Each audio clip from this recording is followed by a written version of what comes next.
नमस्कार विद्यार्थी मित्रांनो, प्रणव क्लासेस या आपल्या यूट्यूब चॅनलमध्ये सर्वांचं स्वागत. आज आपण इयत्ता 10वी गणित भाग 1 मधील सराव संच 2.6 सोडवणार आहोत. पहिला प्रश्न आहे, प्रगतीच्या 2 वर्षापूर्वीच्या आणि 3 वर्षानंतरच्या वयांचा गुणाकार 84 आहे, तर तिचे आजचे वय काढा. आता आपल्याला इथे अट काय दिली आहे, 2 वर्षापूर्वीच्या आणि 3 वर्षानंतरच्या वयांचा गुणाकार 84 आहे. यावरून आपण समीकरण तयार करू शकतो. मग समीकरण तयार करण्यासाठी आपल्याला काय आधी आवश्यक आहे, तिचं 2 वर्षांपूर्वीचं वय आणि 3 वर्षांनंतरचं वय. मग आपण आता तिचं आजचं वय जर x मांडलं तर तिचं 2 वर्षापूर्वीचं वय किती आणि 3 वर्षानंतरचं वय किती हे आधी आपण काढायचं आणि नंतर समीकरण मांडायचं दिलेल्या अटीनुसार. मग आधी आपण प्रगतीचं आजचं वय x वर्ष मानू. आता मग तिचं 2 वर्षापूर्वीचं वय किती असेल, आज x असेल तर x मधून 2 वजा करावे लागतील म्हणजे 2 वर्षापूर्वीचं वय. आणि 3 वर्षानंतरचं वय किती असेल, आजचं वय जे आहे त्याच्यात 3 वर्ष मिळवावे लागतील म्हणजे x अधिक 3 हे तिचं 3 वर्षानंतरचं वय असेल. आता आपल्याला अट दिली आहे की 2 वर्षापूर्वी आणि 3 वर्षानंतरच्या वयाचा गुणाकार 84 आहे. म्हणून मग आपण दिलेल्या अटीनुसार काय, 2 वर्षापूर्वीचं वय गुणिले 3 वर्षानंतरचं वय बरोबर 84 हे आपण समीकरण मांडलं. आता इथे 2 कंसामध्ये गुणाकाराचं चिन्ह आहे म्हणजे या कंसातील एका पदाने या कंसाला गुणूया, नंतर दुसऱ्या पदाने पुन्हा या कंसाला गुणूया. म्हणजे x ने या कंसाला गुणलं तर x गुणिले x, x चा वर्ग अधिक x गुणिले 3, 3x. आता वजा 2 ने या कंसाला गुणूया, वजा 2 गुणिले x किती, वजा 2x, वजा 2 गुणिले 3 किती, 3 दुणे 6 आणि हे 84 आहे तसे. आता x चा वर्ग आहे तसा ठेवला, 3 मधून 2x गेले, खाली राहिला 1x, वजा 6 आहे तसे, 84 आहे तसे. आता हे 84 बरोबर चिन्हाच्या इकडे घेतले आहेत फक्त आणि ते इकडे अधिक होते, इकडे आल्यावर झाले वजा, इकडे राहिला बरोबर फक्त 0.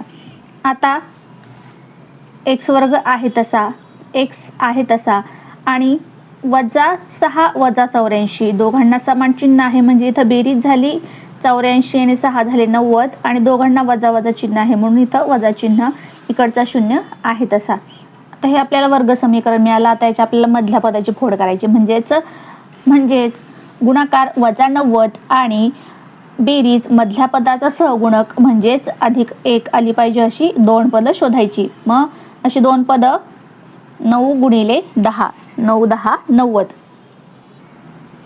म्हणजेच 10 आणि 9 ही पदं आहेत. आता याला चिन्ह द्यायची. याला चिन्ह कशी देणार, आता इथे वजा चिन्ह आहे म्हणजे दोन्ही पदांना भिन्न चिन्ह येतील, एकाला अधिक आणि एकाला वजा. आता अधिक कोणत्याला आणि वजा कोणत्याला द्यायचं, तर मधल्या पदाचं सहगुणकाचं जे चिन्ह आहे ते मोठ्या पदाला काय आहे, अधिक, अधिक मोठ्या पदाला म्हणून 10ला अधिक आणि उरलेलेला वजा. आता हे आपण फोड करून लिहूया, x चा वर्ग अधिक मधल्या पदाऐवजी अधिक 10x वजा 9x वजा 90 आहे तसे 0 आहे तसा. आता इथून या पदातून आणि या पदातून आपल्याला कॉमन काढायचं आहे. आता या पदामधून x कॉमन काढला तर इथे राहील फक्त x अधिक 10. आता या पदामधून आपण 9 कॉमन काढू शकतो, 9 कॉमन काढला, इथे 9 ने भागल्यावर काय राहील, वजा 9 भागिले वजा 9 x, फक्त x राहील. इथे वजा 90 भागिले 9 किती राहतील 10, पण वजा वजा म्हणून अधिक 10 आणि इथं 0 आहे तसा, वजा भागिले वजा अधिक म्हणून इथं आले अधिक 10. आता याच्यामधून आपण पूर्ण पदामधून हा कंस कॉमन काढला x अधिक 10, तर इथे काय राहील, हा x आणि हे वजा 9, दुसऱ्या कंसात राहतील फक्त x वजा 9, इकडचा 0 आहे तसा.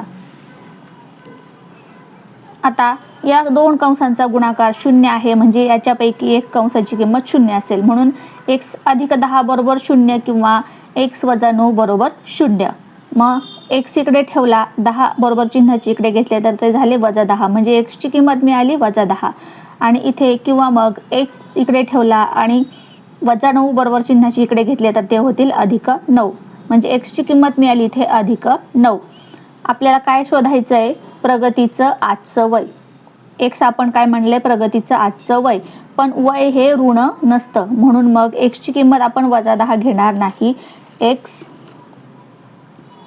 इज नॉट इक्वल टू -10 म्हणजे एक्स बरोबर 9, म्हणजेच प्रगतीचं आजचं वय काय आहे, 9 वर्ष. पुढचं उदाहरण आहे दुसरं. 2 क्रमागत समनैसर्गिक संख्यांच्या वर्गांची बेरीज 244 आहे, तर त्या संख्या शोधा. आता इथे आपल्याला 2 क्रमागत नैसर्गिक संख्या पाहिजे आहेत. मग त्यांच्या वर्गांची बेरीज आपल्याला समीकरणामध्ये मांडता येईल. मग त्यापैकी एक संख्या आपण x मांडली, तर दुसरी संख्या पुढील x मांडली. पहिली समनैसर्गिक संख्या x मांडली, तर दुसरी समनैसर्गिक संख्या कोणती येईल, x अधिक 2. x अधिक 1 येणार नाही, कारण ती मग विषम होईल, x अधिक 2 येईल. मग दिलेल्या अटीनुसार आपण आता समीकरण मांडणार. काय दिली अट, 2 क्रमागत नैसर्गिक संख्यांच्या वर्गांची बेरीज म्हणजे x चा वर्ग अधिक x अधिक 2 चा वर्ग बरोबर 244. मग हे आपण समीकरण मांडलं, x चा वर्ग अधिक x अधिक 2 चा वर्ग बरोबर 244. आता x वर्ग आहे तसा लिहिला. x बरोबर आपण a मांडलं आणि 2 बरोबर b मांडलं, तर x बरोबर a आणि 2 बरोबर b मांडलं आणि त्याचा वर्ग म्हणजे काय, a अधिक b चा वर्ग. याचा विस्तार कसा होतो, a चा वर्ग अधिक 2ab अधिक b चा वर्ग. मग या कंसाचा आपण विस्तार केलाय, a चा वर्ग अधिक 2ab अधिक b चा वर्ग बरोबर 244 आहे तसे. a म्हणजे काय, x आणि b म्हणजे 2 मानून या सूत्रात फक्त या किमती टाकून विस्तार केला. आता x वर्ग आहे तसा, हा x वर्ग आहे तसा. आता या 2 गुणिले 2 गुणिले x यांचा गुणाकार काय झाला, यांच्या सगळ्यांचा 4x, 2 दुणे 4 गुणिले x 4x अधिक 2 चा वर्ग 4, हे 244 आहे तसे. आता हे x वर्ग आणि हा x वर्ग किती झाले, 2x वर्ग. आता हे बाकीचं आहे तसं आणि हे 244 बरोबर चिन्हाचे इकडे घेतले आहेत, ते अधिक होते, इकडे आल्यावर झालेत वजा बरोबर 0. आता 2x वर्ग आहे तसा ठेवलाय, 4x आहे तसे आणि इथे अधिक आणि वजा चिन्ह आहे, म्हणजे इथं काय होईल, वजा बाकी होईल. 244 मधून 4 गेले खाली, किती राहिले, 240. उत्तराला मोठ्या पदाचं चिन्ह 244 किती, 244 ला वजा चिन्ह आहे, म्हणून इथं वजा चिन्ह 0 आहे तसा लिहिला. आता या प्रत्येक पदाला जर 2 ने भागलं, तर इथं 2 ने भागलं तर इथं राहील फक्त x वर्ग. इथं 2 ने भागल्यावर 2 दुणे 4 म्हणून 2x आणि इथं 2 ने भागल्यावर 120 वजा 120 येतील, इकडे 0 आहे तसा. आता हे आता इथं आपल्याला वर्ग समीकरण मिळालं. आता आपल्याला काय करायचं, वजा 120 गुणाकार येईल आणि मधल्या पदाचा सहगुणक किती आहे, 2 बेरीज येईल, अशी 2 पदं शोधायची. मग 10 आणि 12, 12 आणि 10 120. आता याला दोघांना चिन्ह कशी देणार, इथं वजा चिन्ह आहे म्हणजे भिन्न चिन्ह येतील आणि मधल्या पदाचं चिन्ह मोठ्या पदाला 12ला, म्हणून 12ला अधिक चिन्ह, याला वजा चिन्ह. आता x वर्ग आहे तसा, या पदाची फोड आपण लिहिली, अधिक 12x वजा 10x आणि वजा 220 आणि 0 आहे तसा लिहून घेतला. आता याच्यातून आपल्याला कॉमन काढायचं आहे आणि याच्यातून एक कॉमन काढायचं आहे. याच्यातून काय आपण कॉमन काढू शकतो, इथे x आहे, इथे x वर्ग आहे, इथे x आहे, म्हणजे x कॉमन निघेल आणि याच्यातून किती कॉमन निघतील, 10 कॉमन निघतील. इकडे x नाही म्हणजे इथं फक्त 10 कॉमन निघतील. मग आपण कॉमन काढल्यावर काय राहते पाहूया. इथे आपण x कॉमन काढला तर कंसात काय राहिलं, x अधिक 12, इकडे वजा 10 कॉमन काढले तर x अधिक 12 राहिले बरोबर 0. आता याच्यातून सगळ्या पदामधून एक हा कंस कॉमन काढला तर x अधिक 12 आणि उरलं काय फक्त x वजा 10, दुसऱ्या कंसात आले x वजा 10 बरोबर 0 आहे तसा. आता या 2 कंसांचा गुणाकार 0 आहे म्हणजे याच्यापैकी एक कंस 0 असणार, म्हणून हा कंस 0 मांडला किंवा मग हा कंस बरोबर 0 मांडलं. मग x इकडे ठेवला, 12 इकडे घेतले तर काय होतील, वजा 12. x इकडे ठेवला, 10 इकडे काय घेतले तर काय होतील, अधिक 10, इकडे वजा आहेत म्हणून. आता आपल्याला त्या नैसर्गिक संख्या शोधायच्या सांगितल्या आहेत, पण नैसर्गिक संख्या ऋण नसतात. x बरोबर x is not equal to वजा 12, नैसर्गिक संख्या ऋण नसते म्हणजे x बरोबर वजा 12 हे किंमत येणार नाही, म्हणजेच x बरोबर किती येतील, वजा 10. मग पहिली नैसर्गिक संख्या आपण x मांडली, ती आली 10. मग दुसरी क्रमागत नैसर्गिक संख्या कोणती? x अधिक 2. मग 10 अधिक x ची किंमत टाकली 10 अधिक 2 बरोबर दुसरी आली 12. तिसरा प्रश्न, श्री मधुसूदन यांच्या संत्रा बागेत आडव्या रांगेतील झाडांची संख्या उभ्या रांगेतील झाडांच्या संख्येपेक्षा 5 ने अधिक आहे. जर संत्रा बागेत एकूण 150 झाडे असतील तर आडव्या तसेच उभ्या रांगेतील झाडांची संख्या किती? पुढील प्रवाह आकृतीच्या आधारे उदाहरण सोडवा. प्रवाह आकृती आपल्याला दिली आहे. उभ्या रांगेतील झाडे x मानायचे सांगितले आहेत. मग आडव्या रांगेतील झाडे किती ते काढायची आहेत. एकूण झाडे काढायची आहेत. वर्ग समीकरण तयार करायचं आहे. नंतर x ची किंमत काढायची आहे. मग उभ्या रांगेतील झाडे किती आणि आडव्या रांगेतील झाडे किती ते काढायची आहेत. आता आधी आपण उभ्या रांगेतील झाडांची संख्या x मानली तर आडव्या रांगेतील झाडे किती होतील? आडव्या रांगेत उभ्या रांगेपेक्षा 5 झाडे अधिक आहेत म्हणजे x अधिक 5. आडव्या रांगेतील झाडांची संख्या किती होईल? x अधिक 5. 5 जास्त आहेत म्हणून अधिक 5. मग इथं आपण या चौकटीत काय भरणार? x अधिक 5. आडव्या रांगेतील झाडांची संख्या किती होईल? x अधिक 5. आता एकूण झाडे किती होतील? आपल्याला संख्या दिली आहे किती? 150 झाडे आहेत एकूण संत्रा बागेत. पण समीकरणात लिहायचं म्हटल्यावर आपल्याला काय लिहावं लागेल? सगळी झाडे एकूण किती काढण्यासाठी उभ्या आणि आडव्या रांगेंचा गुणाकार करावा लागेल. म्हणजे उभ्या रांगेतील झाडे गुणिले आडव्या रांगेतील झाडे बरोबर एकूण झाडे. म्हणजेच एकूण झाडे काढण्यासाठी काय करावं लागेल? उभ्या रांगेतील झाडे गुणिले आडव्या रांगेतील झाडे म्हणजेच एकूण झाडे. मग दिलेल्या माहितीनुसार आपण समीकरण मांडणार. एकूण झाडे आहेत 150 म्हणजेच उभ्या रांगेतील गुणिले आडव्या रांगेतील झाडे बरोबर 150. आता x आणि कंसामध्ये चिन्ह नाही म्हणजे यांचा गुणाकार आहे. आता x ने या कंसाला गुणूया. x गुणिले x x चा वर्ग, x गुणिले 5 5x आणि हे 150 आहे तसे बरोबर 150. आता x वर्ग आहे तसा अधिक 5x आहे तसे हे 150 बरोबर चिन्हाच्या इकडे घेतले तर ते झाले वजा 150. आता आपल्याला हे वर्ग समीकरण भेटले. आता आपल्याला अशी दोन पदं शोधायची जी की गुणाकार वजा 150 आहे आणि बेरीज अधिक 5 आहे. 15 आणि 10 150. आता या दोघांना चिन्ह द्यायचे आहेत आपल्याला. इथे वजा चिन्ह आहे म्हणजे दोघांना भिन्न चिन्ह येणार आणि कोणते येणार? मधल्या पदाचं चिन्ह मोठ्या पदाला म्हणून 15ला अधिक आणि 10ला वजा. आता या मधल्या पदाची फोड करून आपल्याला लिहायचं आहे. हा आहे तसा 5x ऐवजी अधिक 15x आणि वजा 10x अधिक 15x आणि वजा 10x. 150 आहे तसे 0 आहे तसा. आता या पदामधून आणि या पदामधून आपल्याला कॉमन काढायचं आहे. याच्यातून आपण x कॉमन काढला तरी इथं राहील x अधिक 15. याच्यातून वजा 10 कॉमन काढले तरी इथं राहतील x अधिक 15. 10 भागिले 150 किती? 10 1 10 आणि 10 5 50. पण वजा वजा चिन्ह आहेत म्हणून इथं झाले अधिक 15 आणि 0 आहे तसा. आता या सगळ्या पदांमधून आपण हा x अधिक 15 कंस कॉमन काढला तर शिल्लक काय राहिलं? हा x आणि हे वजा 10 म्हणजे दुसऱ्या कंसात x वजा 10. x अधिक 15 बरोबर 0 किंवा x वजा 10 बरोबर 0. मग x इकडे ठेवला 15 इकडे घेतले तर झाले वजा 15. x इकडे ठेवला 10 इकडे घेतले तर झाले अधिक 10. इकडे वजा आहेत म्हणून इकडे बरोबर चिन्हाचे इकडे घेतले तर झाले अधिक 10. आता x आपण काय म्हणला आहे? उभ्या रांगेतील झाडांची संख्या. झाडांची संख्या ऋण नसते म्हणून x is not equal to -15 म्हणजेच x बरोबर वजा 15 आपण घेऊ शकत नाही. x बरोबर काय येईल? 10. मग उभ्या रांगेतील झाडांची संख्या किती आहे? x बरोबर 10. आणि मग आडव्या रांगेतील झाडांची संख्या x अधिक 5 आली होती. मग 10 ही x ची किंमत टाकली अधिक 5 बरोबर 15. चौथा प्रश्न आहे, विवेक हा किशोरपेक्षा 5 वर्षांनी मोठा असून त्यांच्या वयांचा गुणाकार व्यस्तांची बेरीज 1/6 आहे तर त्यांची आजची वय काढा. आता आपल्याला या दोघांची आजची वय काढायची आहेत. त्यापैकी आपण किशोरचं वय जर x मानलं तर विवेकचं आजचं वय काय राहील?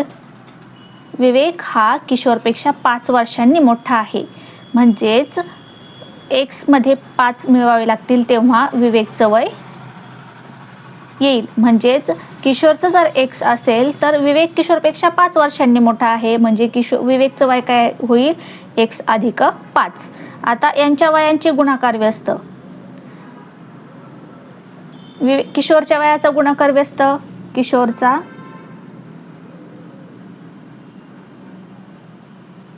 वयाचा गुणाकार व्यस्त, x चा गुणाकार व्यस्त, याला छेद नाही म्हणजे काय 1 आहे, आणि गुणाकार व्यस्त म्हणजे अंशाची आणि छेदांची आदला बदल म्हणजे 1/x. आणि विवेकच्या वयाचा गुणाकार व्यस्त, इथे याला छेद नाही म्हणजे 1 आहे, म्हणजेच 1/x अधिक 5. अशा प्रकारे हे आपण गुणाकार व्यस्त काढले. आता आपल्याला अट काय दिली आहे, गुणाकार व्यस्तांची बेरीज 1/6 आहे, म्हणून मग आपण त्यांची गुणाकार व्यस्तांची बेरीज मांडली आणि बरोबर मांडलं 1/6. आता आपल्याला इथं बेरीज करायची आहे. बेरीज करताना इथे छेद सारखा नाही, म्हणजे आपल्याला इथे छेद आपल्याला सारखा करून घ्यावा लागेल. छेद काय केला आपण, x गुणिले x अधिक 5 म्हणजे दोन्ही छेदांचा गुणाकार. आणि मग आता इथे अंशाला कितीने गुणावं लागेल, x अधिक 5 ने. इथे आपण कितीने गुणलं, x अधिक 5 ने x ला गुणावं लागेल, तेव्हा काय होईल, x कंसात x अधिक 5 छेद होईल. मग वरती अंशाला पण याने गुणलं म्हणजे इथं काय होतील, x अधिक 5, 1 गुणिले x अधिक 5 x अधिक 5 अधिक या 1 ला कितीने गुणावं लागेल, x ने. तिरका गुणाकार केल्यावर या 1 ला x ने गुणलं म्हणजे इथं झाले x, आणि छेद आपण मांडलाय या दोघांचा छेदांचा गुणाकार. इकडे 1/6 आहे तशी. आता हे x आणि हे x किती झाले, 2x अधिक 5. आता ह्या x ने कंसाला गुणलं तर x गुणिले x, x चा वर्ग, आणि x गुणिले 5x आणि 1/6 आहे तसे. आता इथे तिरपा गुणाकार करूया. 2x अधिक 5 ला 6 ने गुणूया म्हणजे 6 कंसात 2x अधिक 5, आणि या 1 ने या छेदाला गुणूया म्हणजे 1 कंसात x वर्ग अधिक 5x. आता याने कंसाला गुणल्यावर 6 दुणे 12x अधिक 6 पंचे 30, आणि हा 1 ने गुणल्यावर कंस आहे तसा राहील. आता ही दोन्ही पदं बरोबर चिन्हाच्या इकडे घेऊया. हा x वर्ग अधिक 5x आहे तसे, हे वजा 12x हे अधिक 12x बरोबर चिन्हाच्या इकडे आले झाले वजा 12x, अधिक 30 बरोबर चिन्हाच्या इकडे आले तर हे झाले वजा 30. बरोबर इकडे काय राहिलं, फक्त 0. आता x वर्ग आहे तसा, हे दोघांना भिन्न चिन्ह आहेत म्हणजे इथं वजाबाकी होईल. 12 मधून 5 गेले खाली, किती राहिले 7x. 7 ला 12चं चिन्ह, कारण 12 मोठे आहेत म्हणून, हे वजा 30 आणि इकडचा 0 आहे तसा. आता वर्ग समीकरण मिळाले आपल्याला. आता आपल्याला शोधायचं आहे की वजा 30 गुणाकार आणि बेरीज वजा 7 येईल अशा दोन संख्या. आता वजा 30 गुणाकार 10 त्रिक 30, आणि या दोघांना चिन्ह भिन्न, कारण इथं वजा चिन्ह आहे म्हणून. मधल्या पदाचं चिन्ह मोठ्या संख्येला आणि मधल्या पदाचं चिन्ह आहे वजा, म्हणून मोठ्या संख्येला 10 आणि उरलेलं चिन्ह लहान संख्येला. आता या 7ची फोड केली आपण, पहा हा x वर्ग आहे तसा वजा 7ची फोड करून काय लिहिलं, वजा 10x अधिक 3x वजा 30 बरोबर 0. आता याच्यातून आपल्याला एक कॉमन काढायचं आहे आणि याच्यातून कॉमन काढायचं आहे. याच्यातून आपण कॉमन काढला x, तर इथं राहिलं x वजा 10. इथे 3 कॉमन काढला तर इथं राहिले x, 3 10 30 म्हणून वजा 10. आता इथं वजा चिन्ह आहे आणि इथं अधिक चिन्ह आहे म्हणून वजा 10, इकडं 0 आहे तसा. आता या पूर्ण पदामधून आपण x वजा 10 कंस कॉमन काढला तर काय राहील शिल्लक, फक्त x अधिक 3. दुसऱ्या कंसात राहिले x अधिक 3, इकडं 0 आहे तसा लिहिला. आता या दोन कंसांचा गुणाकार 0 आहे, म्हणजे याच्यापैकी एक कंस 0 असायला पाहिजे. मग x वजा 10 बरोबर 0 किंवा x अधिक 3 बरोबर 0. x आहे तसा ठेवला, बरोबर चिन्हाचे इकडे घेतले तर हे झाले अधिक 10. x आहे तसा ठेवला, अधिक 3 बरोबर चिन्हाच्या इकडे घेतले तर झाले वजा 3. आपल्याला x काय मांडलंय आपण, वय कधीच ऋण नसतं, म्हणजे x ची किंमत ऋण येणार नाही. x is not equal to -3, म्हणजेच x बरोबर किती आले 10. मग x आपण काय मांडलं होतं, किशोरचं वय, म्हणजे x बरोबर आलं 10 वर्ष, आणि विवेकचं वय काय आलं होतं मग x अधिक 5 म्हणजे 10 अधिक 5 बरोबर 15 वर्ष. आता पुढे 5वं उदाहरण आहे. सुयशला गणिताच्या पहिल्या चाचणीत मिळालेल्या गुणांपेक्षा दुसऱ्या चाचणीत 10 गुण अधिक मिळाले. दुसऱ्या चाचणीतील गुणांची 5 पट ही पहिल्या चाचणीतील गुणांच्या वर्गा इतकी आहे, तर त्याचे पहिल्या चाचणीतील गुण किती? पहिल्या चाचणीत गुण मिळाले आहेत ते आपण x मानले. मग दुसऱ्या चाचणीतील गुण किती होतील? दुसऱ्या चाचणीत त्याला 10 गुण अधिक मिळाले म्हणजे x अधिक 10 होतील. मग अट काय दिली आहे की दुसऱ्या चाचणीतील गुणांची 5 पट, म्हणजे 5 ने कोणाला गुणावं लागेल? दुसऱ्या चाचणीतील गुणांना. ही पहिल्या चाचणीतील गुणांच्या वर्गा इतकी आहे, म्हणजे वर्ग कोणाचा करावा लागेल? पहिल्या चाचणीतील गुणांचा. म्हणजे पहिल्या चाचणीतील गुणांचा वर्ग बरोबर दुसऱ्या चाचणीतील गुणांची 5 पट असं आपण समीकरण इथं मांडलं आहे. x वर्ग बरोबर 5 कंसात x अधिक 10. आता हा x वर्ग आहे तसा या 5 ने कंसाला गुणलं तर 5 गुणिले x 5x, 5 गुणिले 10 50. आता ह्या x वर्ग आहे तसा ठेवला. 5 बरोबर चिन्हाच्या इकडे आले 5x तर काय झाले? वजा 5x. 50 इकडे आले तर झाले वजा 50. इकडे राहिलं फक्त 0. आता हे आपल्याला वर्ग समीकरण मिळालं. आता आपल्याला काय शोधायचं आहे? वजा 50 गुणाकार आणि वजा 5 ही बेरीज, म्हणजेच 10 5 50. म्हणजे इथे वजा चिन्ह आहे म्हणून दोघांना भिन्न चिन्ह द्यावे लागतील. वजा चिन्ह कोणाला? वजा चिन्ह मधल्या पदाला आहे म्हणून ते मोठ्या पदाला दिलं. आता या 5x आपण फोड करून लिहिणार. x वर्ग आहे तसा लिहिला. 5 वजा 5x ची फोड काय झाली? वजा 10x अधिक 5x, वजा 50 आहे तशी 0 आहे तसा. आता या पदामधून आपण कॉमन काढूया आणि या पदामधून कॉमन काढूया. काय निघेल इथं? x. कंसात काय राहिले? x वजा 10. इथे काय निघाला? 5. कंसात राहिले x वजा 5 10 50 म्हणून 10 वजा 10 इकडे 0 आहे तसा. आता या सगळ्या पदामधून जर हा कंस कॉमन काढला तर कंसात काय राहील? x आणि अधिक 5, x अधिक 5. आता दोन्ही कंसांचा गुणाकार 0 आहे म्हणजे याच्यातला एक कंस 0 आहे. मग x वजा 10 बरोबर 0 किंवा x अधिक 5 बरोबर 0. मग x इकडे ठेवला, वजा 10 इकडे घेतले बरोबर चिन्हाच्या तर अधिक 10 झाले. x इकडे ठेवला, अधिक 5 बरोबर चिन्हाचे इकडे घेतले तर वजा 5 झाले. आता x मानले होते आपण गुण. गुण हे कधीच ऋण नसतात, म्हणजे x हा ऋण नाही. x बरोबर वजा 5 आपण अग्राह्य धरणार आणि x ची किंमत काय येईल? मग 10. म्हणजे पहिल्या चाचणीत मिळालेले गुण आपल्याला विचारले आहेत किती, आपण ते मानले होते x किती मिळाले त्याला. मग x बरोबर 10 म्हणजेच 10 गुण त्याला मिळाले आहेत पहिल्या चाचणीत. 6वा प्रश्न आहे. श्री कासम यांचा मातीची भांडी बनवण्याचा कुटीर उद्योग आहे. ते दररोज ठराविक संख्ये एवढी भांडी तयार करतात. प्रत्येक भांड्याचे निर्मिती मूल्य तयार केलेल्या भांड्याच्या संख्येच्या 10 पट अधिक रुपये 40 असते. जर एका दिवसातील भांड्यांचे निर्मिती मूल्य रुपये 600 असेल तर प्रत्येक भांड्याचे निर्मिती मूल्य व एका दिवसात बनवलेल्या भांड्यांची संख्या काढा. इथे आपल्याला समीकरण मांडण्यासाठी भांड्यांची संख्या, दररोज बनवणाऱ्या भांड्यांची संख्या आणि भांड्यांचं निर्मिती मूल्य पाहिजे, तेव्हा आपल्याला समीकरण मांडता येईल. मग आपण दररोज बनवणाऱ्या भांड्यांची संख्या मांडली x. दररोज x भांडी बनवतात असे मानू. आणि मग प्रत्येक भांड्याची निर्मिती किंमत आपल्याला पाहिजे असेल तर निर्मिती किंमत किती येईल? मग रुपये, पहा, प्रत्येक भांड्याचे निर्मिती मूल्य तयार केलेल्या भांड्याच्या संख्येच्या, तयार केलेली भांड्यांची संख्या x, त्याच्या 10 पट म्हणजे 10x आणि अधिक 40 किती येईल? प्रत्येक भांड्याचं निर्मिती मूल्य रुपये, भांड्यांची संख्या गुणिले 10 अधिक 40 एवढं निर्मिती मूल्य येईल. आता आपल्याला अट काय दिली आहे? एका दिवसातील भांड्यांचे निर्मिती मूल्य 600 आहे. म्हणजेच एकूण 600 रुपये कधी होतील एका दिवसात? जेवढे भांडी बनवतो तेवढी भांडी गुणिले त्यांचं निर्मिती मूल्य, म्हणजेच x गुणिले निर्मिती मूल्य 10x अधिक 40 बरोबर 600. आता या x ने या कंसाला गुणूया. x गुणिले 10x म्हणजे 10x चा वर्ग, x गुणिले x चा वर्ग अधिक 40 गुणिले x 40x 600 आहे तसे. आता 10x वर्ग आहे तसा 40 आहे तसे आणि हे 600 बरोबर चिन्हाचे इकडे होते ते इकडे आले झाले वजा.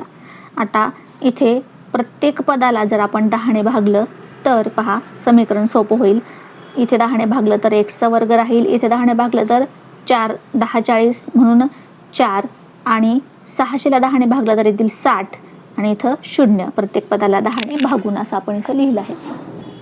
आता हे आपल्याला वर्ग समीकरण मिळालं. आता आपल्याला गुणाकार -60 येईल आणि इथे वजा आहे -60 येईल आणि बेरीज +4 येईल अशी दोन पदं शोधायची आहेत. 10 + 60 आणि आता याला दोघांना चिन्ह काय देणार आपण, इथं वजा चिन्ह आहे म्हणजे भिन्न चिन्ह. मग भिन्न चिन्ह म्हणजे मधल्या पदाचं चिन्ह आपण मोठ्या संख्येला 10ला दिलं. आता या 4x अधिक 4x फोड आपण करणार अधिक 10x आणि वजा 6x. मग हा x वर्ग आहे तसा याची फोड केली आणि -60 आहे तशी आणि 0 आहे तसा लिहिला. आता हा या पदामधून x कॉमन काढला आणि या पदामधून -6 कॉमन काढले. इथे x कॉमन काढला तर कंसात काय राहिलं x अधिक 10. इथे -6 कॉमन काढला तर हा इथं राहिला x आणि या पदामध्ये 6/60 किती झाले 10 आणि इथे वजा चिन्ह आहेत म्हणून अधिक 10. इकडे 0 आहे तसा. पूर्ण पदामधून जर आपण हा कंस कॉमन काढला तर शिल्लक काय राहते फक्त x आणि -6 x - 6 इकडं 0 आहे तसा. दोन कंसांचा गुणाकार 0 आहे म्हणजे एक कंस 0 असला पाहिजे म्हणून हा कंस बरोबर 0 आणि हा कंस बरोबर 0 असं मांडलं. आता x इकडे ठेवले 10 बरोबर चिन्हाचे इकडे घेतले तर झाले वजा, x आहे तसे ठेवले -6 बरोबर चिन्हाच्या इकडे घेतले तर ते झाले अधिक 6.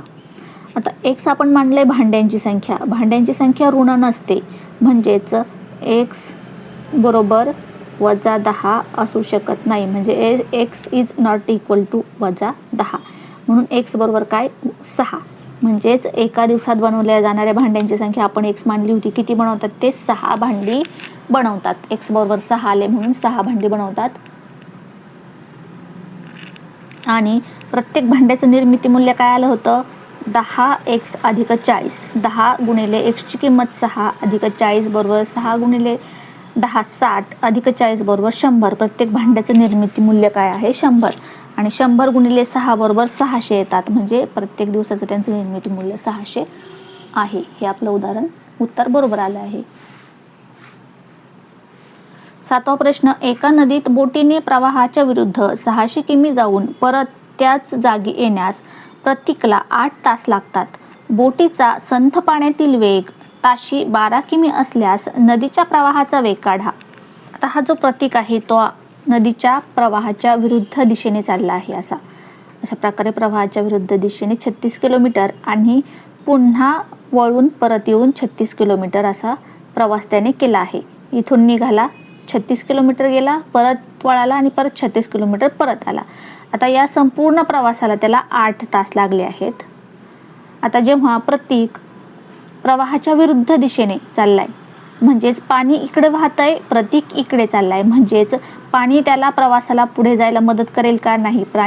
पाणीचा जो वेग आहे तो त्याला अडवेल म्हणजे पाण्याचा जो वेग आहे तो त्याला त्याच वेगाने मागे ढकलेल. म्हणजे प्रतीकचा वेग जर 12 असेल तर पाण्याचा जो वेग आहे आपण तो x मांडला तर त्याच्यातून x वजा होईल म्हणजेच पाण्याचा वेग त्याला विरोध करेल म्हणजे प्रतीकला पाण्याचा जेवढा वेग आहे तो मागे नेईल म्हणजेच त्याचा जर वेग 12 असेल तर पाण्याचा वेग त्याच्यातून वजा होईल. आता प्रतीक पुन्हा वळून जर मागे प्रवाहाच्या दिशेने पुढे चालला आहे म्हणजे पाणी इकडेच वाहते आहे म्हणजे पाण्याचा वेग त्याच्यात अधिक होईल म्हणजे त्याचा वेग जर 12 असेल प्रतीकचा तर त्याच्यात पाण्याचा जो वेग आहे आपण x मानला तो प्लस होईल कारण पाणी त्याला पुढे जाण्यास मदत करेल, पुढे ढकलण्यास मदत करेल. त्याच्या जेवढ्या वेगाने ते पाणी चाललंय तेवढ्या वेगाने तो पुढे जाईल म्हणजेच त्याचा वेग आणि अधिक पाण्याचा जेवढा वेग आहे तेवढ्या वेगाने तो पुढे जाईल. इथे काय होईल त्याच्या उलट होईल, पाणी त्याला विरोध करेल प्रवाहाच्या विरुद्ध दिशेने जाताना आणि प्रवाहाच्या दिशेने जाताना काय होईल पाणी त्याला मदत करेल पुढे जायला त्याच्या वेगा एवढा म्हणजेच त्याचा वेग पाण्याचा इथे अधिक होईल. म्हणजे जातानाचा प्रतीकचा वेग किती असेल प्रवाहाच्या विरुद्ध दिशेने जातानाचा 12 वजा x आणि प्रवाहाच्या दिशेने जातानाचा वेग किती असेल तर परत येतानाचा त्याचा वेग असेल 12 अधिक x आणि या पूर्ण प्रवासाला त्याला लागले आहेत 8 तास. यावरून आपण समीकरण मांडू शकतो. मग आपण काय मानले नदीच्या प्रवाहाचा वेग x किमी मानू. मग बोटीचा प्रवाहाच्या दिशेने जाण्याचा वेग प्रवाहाच्या दिशेने जेव्हा जातो तो तेव्हा त्याला पाणी पुढे जायला मदत करते x वेगाने, म्हणजेच 12 अधिक x किमी.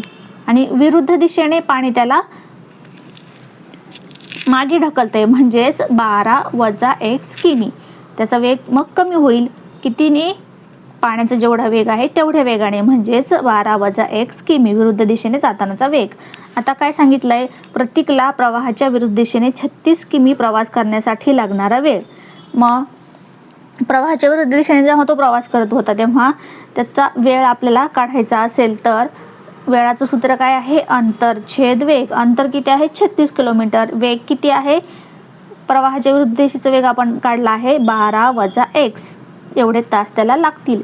आणि त्याला प्रवाहाच्या दिशेने जायला किती वेळ लागेल? वेळाचं सूत्र आहे अंतर छेद वेग. अंतर किती आहे? 36 आणि वेग किती आहे? 12 अधिक x प्रवाहाच्या दिशेचा वेग.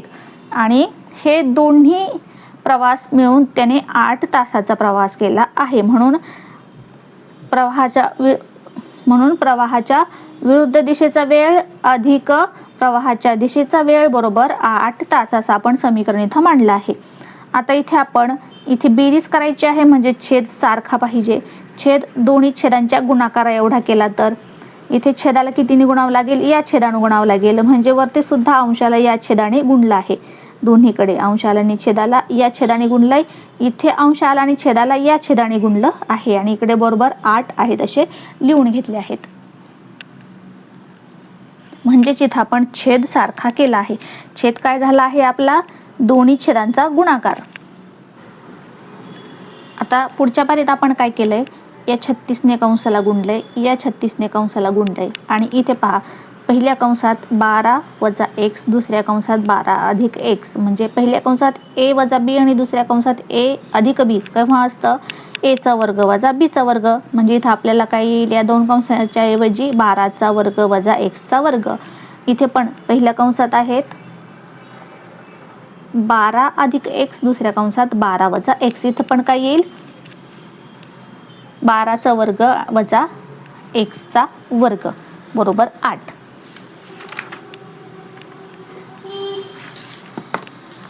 ही आपण पुढची पायरी लिहून घेतली. 36 ने कंसाला गुणलं तर आलंय 36 गुणिले 12 432 अधिक 36x. इथे 432 वजा 36x आणि छेदामध्ये 12 चा वर्ग वजा x चा वर्ग, 12 चा वर्ग वजा x चा वर्ग बरोबर 8. आता इथे छेद समान झालाय तो लिहून घेतला. यांची अंशांची बेरीज मांडली. अंशांची बेरीज केली तर अधिक 36 मधून 36 गेले, अधिक 36x वजा 36x दोन्ही कट झाले, म्हणजे 36x मधून 36x गेले. आणि हे अधिक अधिक आहेत दोन्ही, म्हणजे यांची होईल बेरीज. 432 अधिक 432 किती झाले? 864. छेदामध्ये 12 चा वर्ग 144 वजा x चा वर्ग आणि इकडे 8 आहेत असे ठेवले. आता इथे अंश आहे तसा ठेवला, छेद बरोबर चिन्हाच्या इकडे घेतला. इकडे तो भागाकारात आहे, इकडे आल्यावर होईल गुणाकारात. म्हणजे 8 गुणिले 144 वजा x चा वर्ग हे आहे तसे ठेवले. 8 ने गुणलं तर किती होतील? 1152 वजा 8 गुणिले x चा वर्ग 8x वर्ग. हे 1152 बरोबर चिन्हाचे इकडे घेतले, ते झाले वजा. आता इथे दोघींना, इथे चिन्ह अधिक आहे, इथं वजा आहे, म्हणजे वजाबाकी झाली. वजाबाकी झाली तर आले 288 आणि उत्तराला आलं वजा चिन्ह, कारण मोठ्या पदाला वजा चिन्ह आहे म्हणून. वजा 8 x वर्ग आहे तसा ठेवला आहे. आता हे दोन्हीकडचे वजा चिन्ह कट होतील, म्हणजेच 8x चा वर्ग बरोबर किती राहतील? 288. आता हे 8 आपण बरोबर चिन्हाचे इकडे घेतले तर ते झाले भागाकारात, ते इकडे आहेत गुणाकारात. मग 8 ने भागलं तर किती येतील? 36. 288 ला भागलं तर म्हणजे x चा वर्ग बरोबर 36 आणि x बरोबर मग दोन्हीकडची वर्गमूळ घेतली तर 36 चा वर्गमूळ 6. पण वर्ग हा कधीच वजा नसतो, म्हणजे वजा 6 गुणिले वजा 6 बरोबर पण 36 आणि अधिक 6 गुणिले अधिक 6 बरोबर पण 36. म्हणजेच इथे काय येतील? अधिक 6 किंवा मग वजा 6. म्हणजे x ची किंमत एक तर अधिक 6 किंवा वजा 6 आहे. पण आपण x काय मांडलाय? वेग मांडलाय. वेग कधीच ऋण नसतो, म्हणजेच x बरोबर वजा 6 हे अग्राह्य आहेत. म्हणजे x is not equal to वजा 6. म्हणजे x बरोबर किती? 6. आपण x काय मानला आहे, नदीचा प्रवाहाचा वेग, म्हणजे किती आलाय तो 6 किलोमीटर प्रति तास. 8वा प्रश्न, पिंटूला एक काम करण्यासाठी निशूपेक्षा 6 दिवस अधिक लागतात. दोघांनी मिळून काम केल्यास ते काम पूर्ण करण्यासाठी त्यांना 4 दिवस लागतात. तर ते काम एकट्यानेच पूर्ण करण्यासाठी प्रत्येकास किती दिवस लागतील? आता इथं आपल्याला विचारलंय प्रत्येकास किती दिवस लागतील. मग आपण एकट्या निशूला x दिवस लागतील असे मानूया. मग आपण लिहिलंय की निशूला एक काम करण्यासाठी x दिवस लागतील असे मानू. मग आता तेच काम करण्यासाठी पिंटूला किती दिवस लागतील? तर उदाहरणात आपल्याला दिलंय की ते एक काम करण्यासाठी निशूपेक्षा 6 दिवस अधिक लागतात पिंटूला. म्हणजे मग पिंटूला लागणारे दिवस x अधिक 6, निशूपेक्षा 6 दिवस अधिक लागतायत म्हणून x अधिक 6. आता मग निशू एका दिवसात किती काम करेल ते आपण काढूया आधी. मग निशू एका दिवसात 1/x काम व पिंटू एका दिवसात 1/x अधिक 6 काम पूर्ण करतात. कसं काय? तर समजा आता निशू तुला काम करण्यासाठी x दिवस लागत आहेत. हे x म्हणजे आपण 4 मानले, तर एका दिवसात किती करेल ते 1/4. x ऐवजी आपण 4 घेतलं तर 1/4 म्हणजे एका दिवसात 1/4. म्हणजेच जर पूर्ण काम करण्यासाठी x दिवस लागतील तर एक दिवसात काम करण्यासाठी किती दिवस लागतात? 1/x. आणि मग पिंटूला किती लागतील? 1/x अधिक 6. आता दोघांनी मिळून एका दिवसात केलेले काम निशू एवढं करते आणि पिंटू एवढं करतोय, तर दोघं मिळून यांची बेरीज होईल. आता दोघांनी मिळून 4 दिवसात केलेले काम या एका दिवसात केलेल्या कामाला 4 ने गुणावं लागेल, म्हणजे 4 दिवसात केलेलं काम येईल. म्हणजेच 4 गुणिले 1/x अधिक 1/x अधिक 6. आता आपल्याला अट काय दिली आहे की ते काम ते दोघं मिळून 4 दिवसात पूर्ण करतात. पूर्ण काम म्हणजे मग दिलेल्या अटीनुसार हे 4 दिवसात केलेलं काम किती आहे? 1 आहे. पूर्ण ते काम 1 काम आहे आणि ते 4 दिवसात पूर्ण करतायत. म्हणजे 4 दिवसात ते एवढं काम करतायत आणि ते काम पूर्ण 1 आहे असं आपण हे समीकरण मांडलंय. आता हे 4 इकडे गुणाकारात आहेत, ते बरोबर चिन्हाच्या इकडे घेतले तर ते भागाकारात होतील.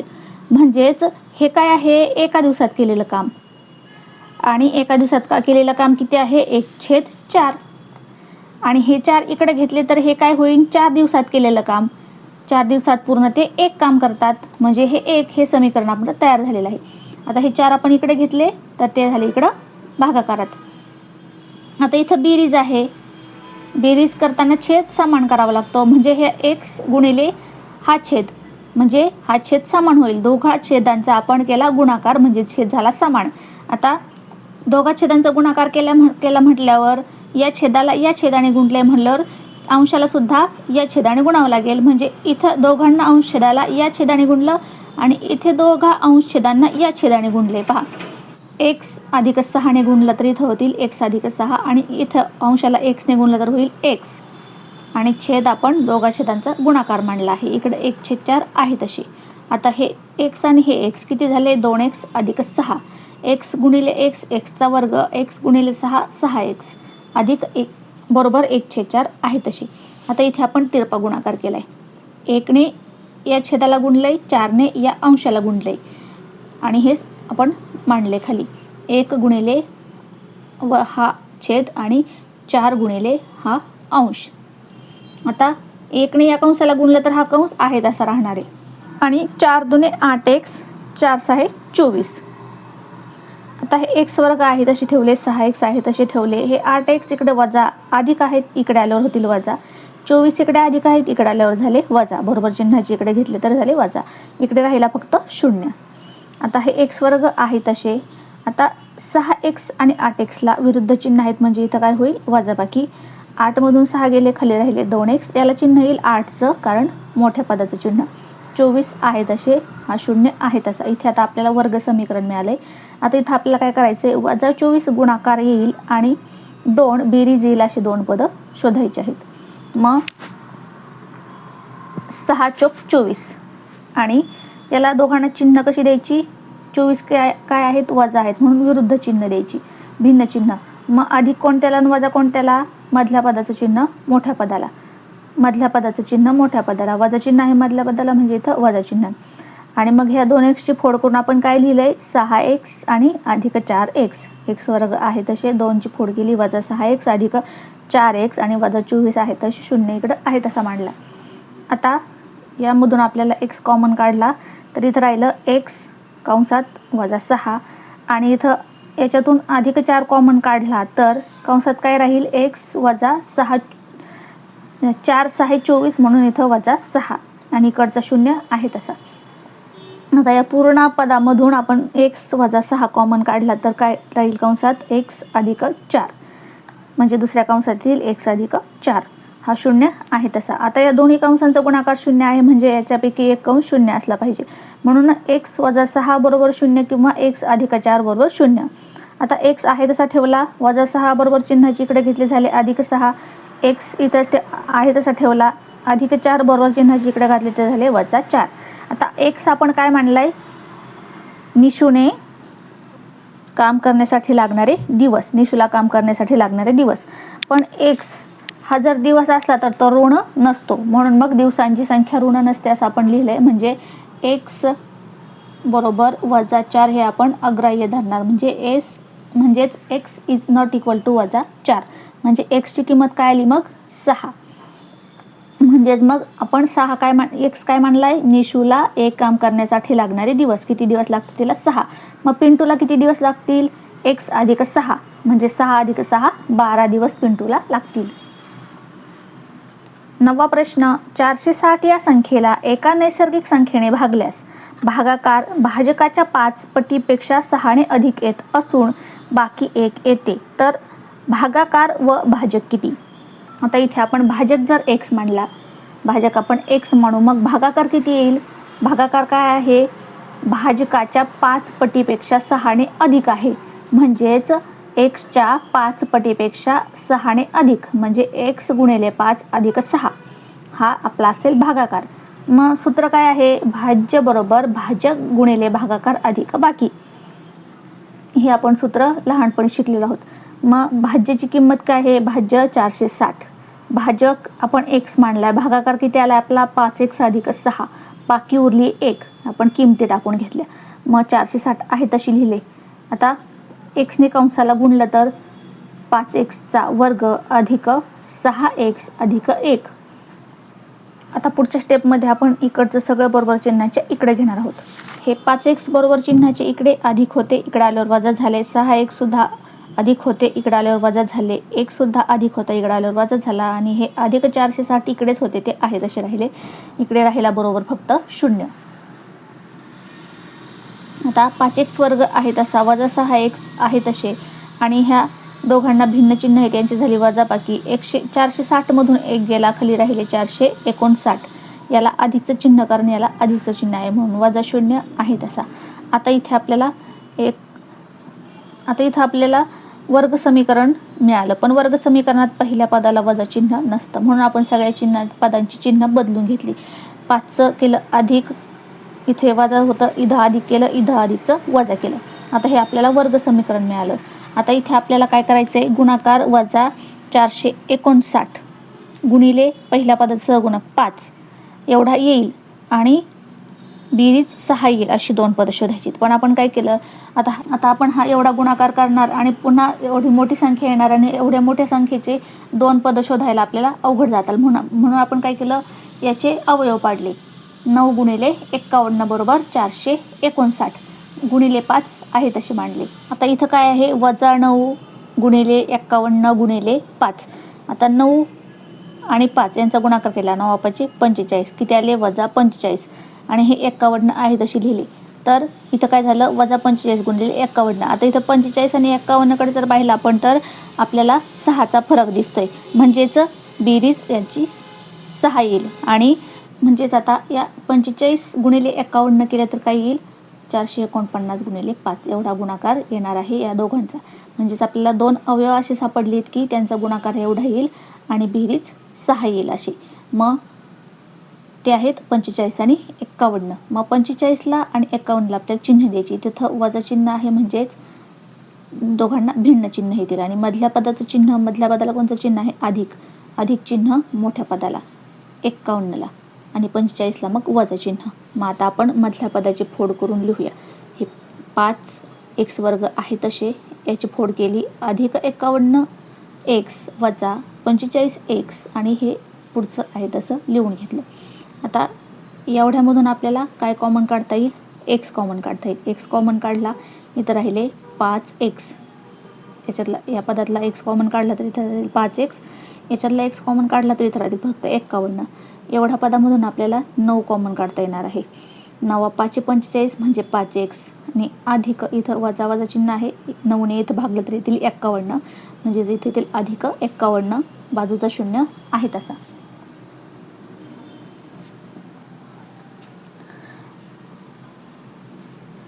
आता हा कंस आता दोन्हीकडे सारखा आहे म्हणून तो कॉमन काढला. दुसऱ्या कंसात काय राहिलं, x आणि वजा 9, x वजा 9, इकडचा शून्य आहे तसा. तर या दोन्ही कंसांचा गुणाकार शून्य आहे म्हणजेच याच्यापैकी एक कंस शून्य असला पाहिजे. हा कंस शून्य किंवा मग हा कंस शून्य असं आपण खाली लिहिले. 5x इकडे ठेवले, 51 इकडे घेतले तर झाले वजा 51, x इकडे ठेवला, 9 इकडे घेतले तर काय झाले अधिक 9. आता x इथे ठेवला, 5 इकडे गुणाकारात आहे, इकडे आल्यावर होईल भागाकारात, इकडे x बरोबर 9 आली आहे.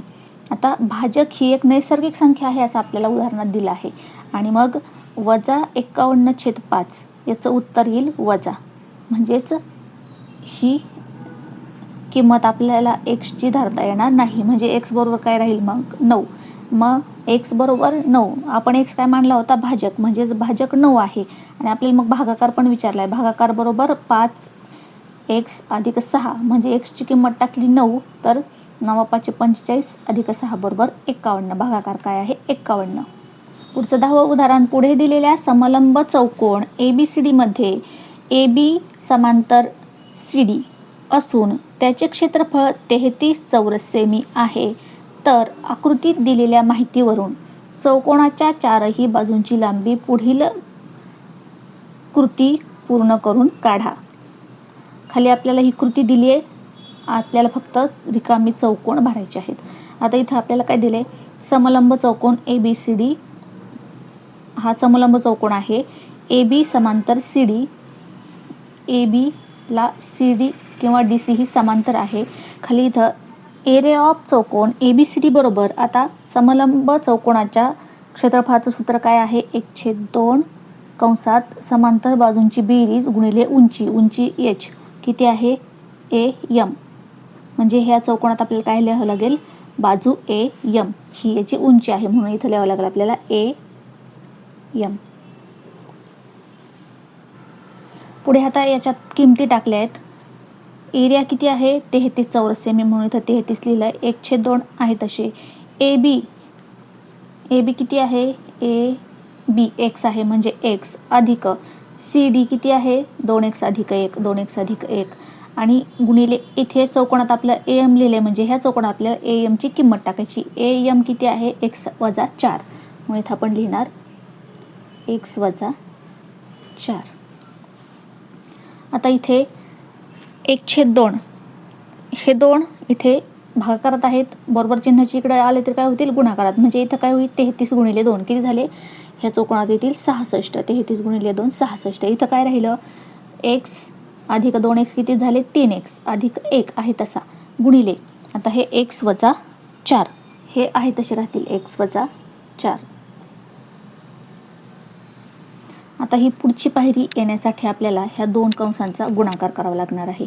म्हणजे हे 66 आहे तसे आणि बरोबर ह्या दोन कंसांचा गुणाकार पहिल्यांदा 3x ने या कंसाला गुणूया. 3x ने x ला गुणल्यावर किती झाले 3x वर्ग आणि 3x ने 4 ला गुणल्यावर 4 त्रिक 12x, म्हणजेच इथे येईल, इथं वजा चिन्ह आहे म्हणून वजा 12x.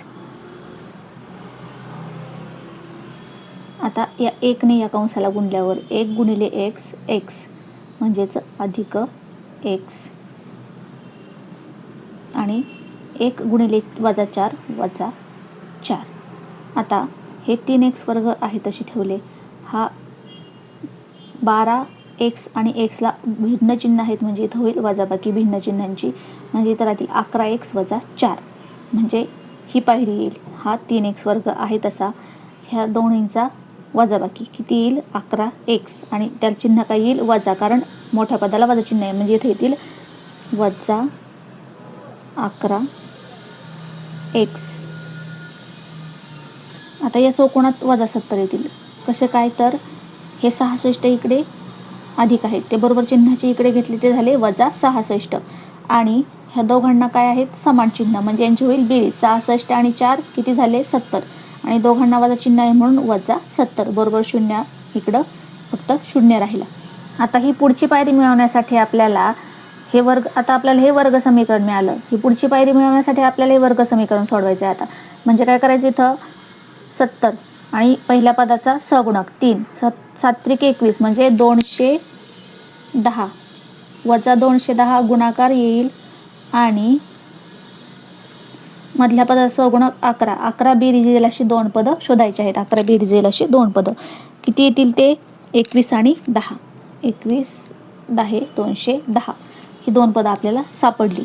मग आता या 11xची फोड करायची आपल्याला, पण आता पण यांना आधी चिन्ह द्यावे लागतील. इथे वजा चिन्ह आहे म्हणजे यांना भिन्न चिन्ह येतील. मधल्या पदाचं चिन्ह काय आहे, हे बाहेरचा अधिक आणि हे वजा. बाहेर अधिक असले तर अधिक वजा वजा, म्हणजेच वजा चिन्ह आहे मधल्या पदाला, म्हणजे मोठ्या पदाला वजा चिन्ह, 21ला वजा चिन्ह आणि 10ला अधिक चिन्ह. मग आता हे 11ची फोड काय होईल 3x वर्ग वजा 21x अधिक 10x वजा 70 बरोबर 0. मग या पदामधून आपल्याला 3x इथे कॉमन काढून दिला आहे. मग कंसात काय राहील, इथं x, इथे काय राहील 7 वजा 7, कारण 7 त्रिक 21 म्हणून अधिक, इथे ह्या पदांमध्ये कॉमन काय काढला आहे 10. मग इथं काय राहील फक्त x, आणि इथे 10 7 70 म्हणजे वजा 7, इथे वजा चिन्ह आहे म्हणून, आणि इकडं 0 आहे तसा. मग हे आपण भरून घेतलं. पुढची पायरी आपल्याला लिहून दिली आहे. हा कंस कॉमन काढला, कंसात राहिले 3x अधिक 10. आता इथे हा दोन्ही कंसाचा गुणाकार 0 आहे, म्हणजेच याच्यापैकी एक कंस 0 आहे असं इथं मांडले. पहिला कंस इथं लिहायचा राहिला आहे चौकटीत x वजा 7, हा कंस 0 आहे, किंवा मग इकडचा कंस 0 आहे. आता x इकडे ठेवला, वजा 7 बरोबर चिन्हाचे इकडे गेले तर काय होतील इथं अधिक 7, म्हणजे चौकटीत येईल 7, किंवा मग x इकडे ठेवला तर आणि 10 इकडे घेतले तर अधिक 10, आणि हे 3 इकडे गुणाकारात आहेत इकडे भागाकारात, म्हणजे वजा हे अधिक 10 बरोबर चिन्हाच्या इकडे घेतले तर काय होतील वजा 10, आणि हे 3 इथे गुणाकारात आहेत, हे इकडे घेतले तर होतील भागाकारात, म्हणजे इथे येईल x बरोबर 10/3 वजा 10/3. पुढे लिहिले, परंतु लांबी ऋण नसते. x बरोबर लांबी मांडली, लांबी ऋण नसते, म्हणून x is not equal to वजा 10/3.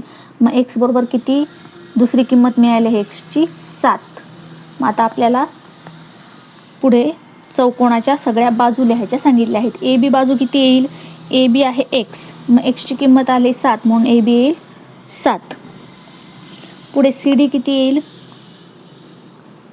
याला एकक आहे सेमी म्हणून सेमी. सी डी किती येईल, सी डी किती आहे, सी डीची लांबी आपल्याला दिली आहे 2x अधिक 1, म्हणजे 7 गुणिले 2, 7 दुणे 14 अधिक 1 15, म्हणजे सी डी येईल 15 सेमी. आणि ए डी आणि बी सी ह्या दोन्ही समोरासमोरील बाजू आहेत, म्हणजे त्या एकरूप आहेत. मग त्यांची आपल्याला रुंदी दिली आहे x वजा 2, म्हणजे 7 मधून 2 गेले, खाली किती राहिले 5, म्हणजे यांची दोघांची येईल 5 सेमी. अशा प्रकारे हा सराव संच आज आपण पूर्ण सोडवला आहे.